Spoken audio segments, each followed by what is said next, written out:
Қалайсыздар? Кеше сіздермен бірінші сабақты өткіздік. Мен қуаныштымын. Пікірлер деген жерге жақсы отзывтар түсіп жатыр, жақсы пікірлер, яғни менің еңбегім ақталды деген сөз, яғни сіздерге түсінікті болды деген сөз. Енді уәде етілгендей бүгін сіздерге екінші сабақ. Ол жерде OLX-тағы жарнаманың просмотрын көбейтіп, дайын клиенттерді табу әдісі. Бұл жерде достар, ең бірінші өздеріңіз білетіндей көп нәрсені, яғни мен маркетингтің бір сөзбен айтқанда барлық құралын тек қана копирайтингқа әкеліп тіреп қойдым, иә? Енді сол копирайтингті, тақырып жазуды, офферді, call to action пайдалану арқылы OLX-та қалай просмотр көбейтіп, дайын клиенттерді әкелуге болады, соны үйретемін. Бүгін екінші күн. Менің командамдағы бір командада жұмыс жасайтын достарым маған былай айтады: "Опан, ұзақ сабақ түсірмей ақ қой, 1,5-2 сағат 40 минут түсіретін болсаң, бұл шолу сабақ болғандықтан адамдар жалығып кетеді. Сондықтан ең маңызды деген нәрсені нені білу керек, соны берсең болды, 15 минут 20 минуттық сабақ жеткілікті" деді. Сондықтан мен өзімнің ұсынатын 3 күндік сабағында, кешегі көрген сабақтарыңыздай 15 минут 20 минуттан ғана ұсынатын боламын. Жалпы OLX-та қараңыздар, бірінші суреттегі жарнаманы қарасаңыздар, бұл жерде мүлде тақырыбы және ешқандай просмотры да аз, 180 просмотр көріп тұрсыздар, суреттері де өзінің талаптарына сай емес. Ал мұнда екінші төмендегі жарнаманы қарасаңыздар, адамдар қалай іздейді, соны көрсетіп тұр. Яғни бұл жерде шығатын қорытынды не? OLX-тағы адамдардың просмотрының жоқ болуы, жарнаманың просмотрының жоқ болуы ең бірінші біздің адамдардың қалай іздейтініне байланысты жазбайтындығымыз. Бізде аламанда бір мынадай мысал болған. Оффер жазу кезінде барлығына, яғни мен былай жасайсыздар, адамның қажеттілігін анықтайсыздар, ерекшелігін анықтайсыздар деп осылай үйреттім. Бірақ бір кісі маған жарнамасын жіберді, қарасам, тақырыбы "балаңызды қуантыңыз" деп жазып қойыпты. Көрдіңіз ба? Сол сияқты, егер де сіздерден бірінші жарнамадағыдай просмотр аз болса, демек сіздің жарнамаңызда бір проблема бар деген сөз. Демек, адамдар бізде қалай іздейді, барынша солай жазу керек. Мысалға, сіз жиһаз жасайсыз делік, адамдар жиһазды қалай іздейді? Адамдар ең алдымен жиһаздарды заказға деп іздейді, жиһаздарды гарантиясымен деп іздейді, жиһаздарды адамдардың тәжірибесімен, яғни жасайтын адамдардың тәжірибесімен іздейді. Демек, бізде екінші жарнамамыз соған сай келіп тұр. Және бұл жерде ең бірінші тағы да айтылатын нәрсе кілт сөздер. Кілт сөздер дегеніміз, қараңыздар, адамдардың іздеуімен қатар, мына жерде оптом, склад, завод деген сияқты адамды өзіне жарнаманың сыртынан тартатындай арнайы сөздер тұр. Келесі мысалда қарасаңыздар, мінекей бұл топқа шыққан, яғни жарнамаға шығарылған, және де бұл жерде кафель, плитка, керамогранит деген сияқты адамдар не деп іздейді, бұнда соны көрсетіп тұр. 10.089 просмотр, 344 адам ол кісіге хабарласқан. Мейлі, ол кісіге 344-ті хабарласпаса да, 50% деп есептесеңіз де, бұл кісіде осынша клиенттің, яғни 172 клиенттің болғандығы өте үлкен нәтиже. Және келесі, керамогранит, бұл жаңағы мен айттым. Қалай іздейді бірінші? Екінші, кілт сөздер. Кілт сөздер бұл жерде қанша теңгеден басталатындығы. Яғни, бұл жерде сіздің тауарыңыз арзан болса, менің тауарым нарықтағы тауардан арзан, немесе ең төмен баға деген сөздер қажет емес. Бұл жерде қанша теңгемен басталатындығы жазылып тұр. Адамдардан мындай сұрақ болады да: "Опан, бізде ассортимент көп, қайсының бағасын жазамыз?" деген сияқты. Сізде ассортимент көп болса, ең төменгі баға қанша теңге, сонша теңгеден бастап жазасыз. Бұл бірінші мысал, Екінші мысалын қараңыздар. Бұл жерде тақырыбын қарасаңыздар, бағасымен келісеміз деп тұр. Адамдар не іздейді, қалай іздейді, оны ешқандай қызықтырып тұрған жоқ. Және соңындағы просмотрды қарасаңыздар, бар болған 49. Мұндай нәрседе сіздер мен айттым, жарнама шығынын көбейтпей деген сияқты.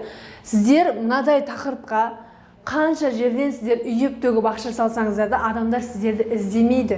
Адамдар сіздерді таппайды. Өйткені сізде мына жерде велосипед деген сөз жоқ. Тақырыбында мінекей көрдіңіздер ғой. Бұны OLX-та описание деп емес, заголовок деген жерінде осы тақырып жазылып тұрады.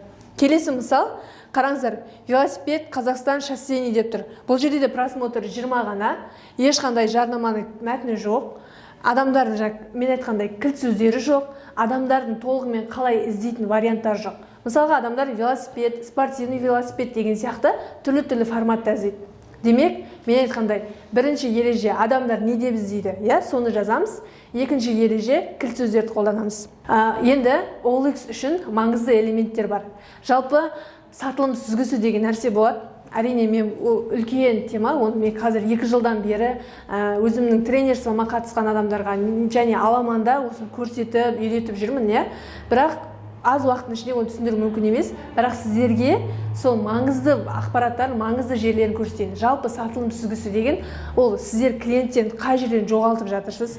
Клиенттер, мысалы, сіз жарнаманы қойдыңыз, сізде 1000-даған, 2000-даған просмотр бар, бірақ сатылым жоқ, ондай жағдайлар болады. Ал қай жерде минус келіп жатыр, оларды қалай клиенттерді ұстап қалу керек, қай жерді дұрыстау керек, осының барлығын көрсететін сатылым сүзгісі деген құрал бар. Ал сіздерге ауыр болмасын, жеңіл түрде, жеңіл форматта түсіндірейін. Ең бірінші ККК, яғни көп кісіге көрсету керек. Жарнамаңыздың көп кісіге көрсетілуі. Бұл дегеніміз, жарнаманы көп кісіге көрсету үшін не істеу керек? Сізде мықты тақырып болу керек және ақылы алаңға салу керек. Офер, ақылы алаң және офер. Осыны жаттап алыңыздар. Екінші ККХ. Бұл жерде мықты копирайтинг болады, яғни жарнаманың мәтіні. Енді копирайтингті жалпы жазудың 3 түрлі тәсілі бар. Қазіргі таңда ең трендтегі әлемдік мировой компаниялар осы тәсілдерді қолданады. Енді олардың барлығы толық курста үйретілетін болады. Сіздерге жай ғана 3 түрі бар екенін айтып кете кетейін. Копирайтинг және де іс-әрекетте тұрған сурет. Мысалға, сіздер сурет қойған кезде көлік сатқыңыз келеді, көліктің ақ фондағы сурет оған керек емес, ешкімге керек емес. Адамдар оған сенбейді. Көлік қалай бар, солай түсіру керек.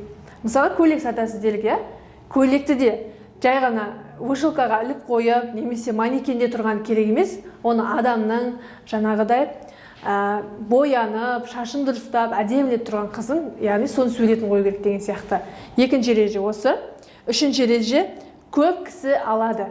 Яғни көп кісі сізге хабарласса, көп кісі алады, мүмкіндігі солай, дұрыс қой. Сондықтан сіздер мен айтқан тақырыптар бойынша жарнамаларыңызға көп кісіге көрсетіңіздер. Одан кейін сіздерге көп кісі хабарласады. Ал сіздерге қаншалықты көп клиент хабарласа, соншалықты көп клиент сіздерден сатып алатын болады. Достар, мен ақпараттың пайдалы болғанына сенімдімін сіздерге, және осы тәсілдерді алдағы уақытта қолданыңыздар. Қазір кімде OLX-та жарнама тұр, соны ашып, мен айтқан бойынша дұрыстаңыздар. Сіздердің тапсырыс алатындарыңызға, яғни адамдардың сіздерге мүмкін бұрыннан тұрған жарнама болса көбірек хабарласады, ал егер мүлде хабарласпаған болса, алғашқы қоңырауларды алатындығыңызға мен сенімдімін. Енді келесі тағы да бізде мықты тақырып болу үшін 2 түрлі нәрсе рөл ойнайды. Жалпы мен ең мықты бір кейсімді айта кетейін. Осы 2 тәсіл арқылы аламанға қатысқан бір қыз, менің сабағымнан кейін, яғни ол қызбен 15 ақымен жұмыс жасадық. Мен оған былай жасайсың, былай тақырып дұрыс, былай жасаң дұрыс болады деп осылай кеңес бердім. 15 минуттың ішінде жұмысымыз аяқталды. Одан кейін ол түрлі тақырыптармен мен айтқан бойынша жазып шықты. Нәтижесінде 10 миллион теңге таза табыс болатын тапсырысқа заказ алды. Яғни BI групптан хабарласты. Ол 10 миллион теңге табыс тек қана бір қаладан ғана. Ал BI группта олармен 4 қаламен договорға отырды. Яғни 40 миллион теңге табыс деген сөз. Сондықтан достар, копирайтинг жазуды үйрену үшін, жарнаманы жасау үшін, табыс табу үшін, кәсіпкер болу үшін ешқандай күрделі нәрсе жоқ. Жай ғана жазылған схема бар. Соны жасасаңыздар болды, Оферім дұрыс шықпай жүрген кезінде Ұлпан ханыммен кездестім. Ұлпан ханымның маған сол 10-15 минуттың ішіндегі маған берген кеңесінен мен қазір 10 миллионнан асқан табыстар тауып жатырмын. Мен оның алдында жазып жүрген оферім дұрыс болмады. Мен оферде бригада сантехников, 25-летним стажем солай жазып жүргенмін. Маған Ұлпан ханым айтты, не жасайсың объемны жұмыстардан? Мектепке бөлек жаз, ЖК-ға бөлек жаз, объемдардың солай нақты атауына тоқталып, солардың өздеріне офер жазып шығасың деді. Солай бойынша жаздым, и маған қоңыраулар, звоноктар солай. Міне бірінші сегмент, екінші жеке подход. Мен енді подход деп айттым, сіздерге барлықтарыңызға түсінікті. Сегмент дегеніміз жалпы біз қандай классқа жұмыс жасаймыз. Кейбір адамдардың тауары арзан, яғни эконом классқа, кейбірінікі стандарт, яғни орта топтағы адамдарға, кейбіреулерінікі мүлде жоғары VIP, VIP класстарға болады. Ең алдымен сіздің тауарыңыз немесе қызметіңіз қай классқа арналған, соны таңдап аласыз өзіңізге. Мен неге бұны айтып жатырмын? ағылшын тілі болсын, ағылшын тілі курстары болсын, ұбт курстары болсын, киімдер болсын, аяқ киімдер болсын, кез келген нәрсе осындай 3 түрлі сегментке бөлінеді.